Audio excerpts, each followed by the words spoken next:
Hello, everyone, and welcome back. Today we are looking at the Huntress Pursuit Cruiser. So, the Huntress Pursuit Cruiser is actually, shoot, I just had it here. Okay, was designed for the Galactic Republic in the years following the Battle of the Naboo, just preceding the Clone Wars. With the increased unrest during the reign of Chancellor Palpatine, the need for more powerful capital ships for the Republic Navy became evident.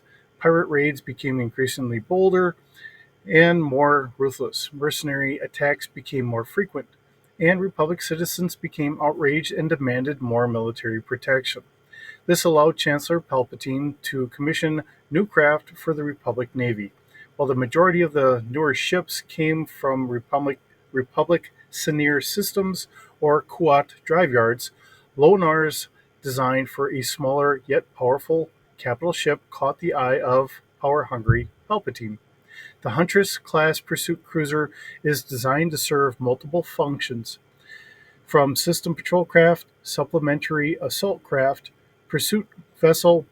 This was the most common function, earning it the common name, and even on occasion escort ship. It was outfitted to carry a complement of a single squadron of starfighters, troops, and troop transports, ground vehicles and support equipment, and even prefabricated buildings.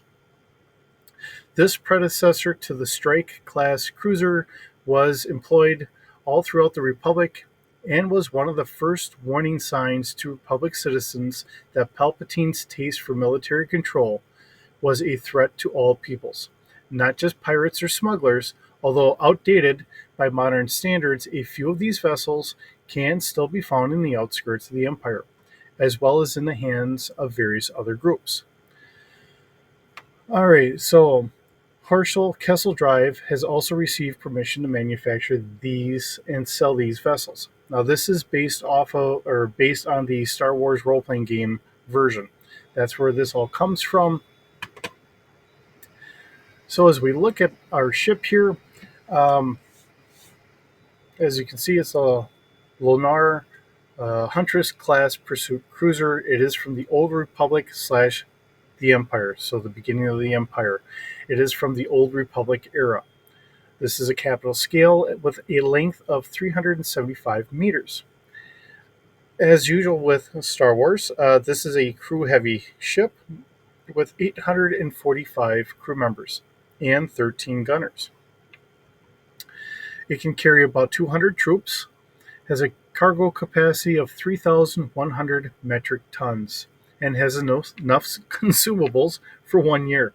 Of course, it's not available for sale for normal people, maybe planetary governments, or maybe on a black market somewhere. Um, the hyperdrive multiplier is times 3, so this is a slower vessel going through hyperspace. And it has a backup of a times 12 with a nav computer, so it's able to kind of follow things, chase leads down, whatever else may come its way. Has a space of 6, so it's not quite a fighter speed, but it is faster than the last kind of customs frigate that we had seen before.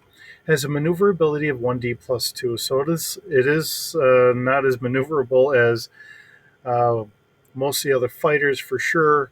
Um, it may be more maneuverable than some of the transports that it's actually kind of patrolling and protecting, though. It does have a hull of 5D, so that is a pretty respectable hull. A shield system of 2D, so that is pretty standard for a lot of the ships when it comes to our shields. Our sensor packet gives us passive scan sensors at 3 kilometers, an active scan at 5 kilometers, a search at 10 kilometers, and a focus at only 300 meters. When it comes to our weapon packet, we have 20 turbo laser batteries. So we do have one in the front, 8 on the left, 8 on the right, and another 3 in the back. So, like most Star Wars vessels, it's a lot like today's modern military. They do a lot more broadsiding than front to back shooting. So each weapon system is going to need a crew of 3. Let's see. We have a fire control system of 2D and a damage of 4D. So I'm looking at this. If we're needed a crew of 3, I think our numbers may not be quite right here when we're saying we only need 13 gunners. Um, I think there may have been a little mix up here. We do have 5 quad laser batteries, 1 in the front and 4 in the turrets. So I don't know exactly where they're sitting on here. They could be off to one side or the other, but they are there.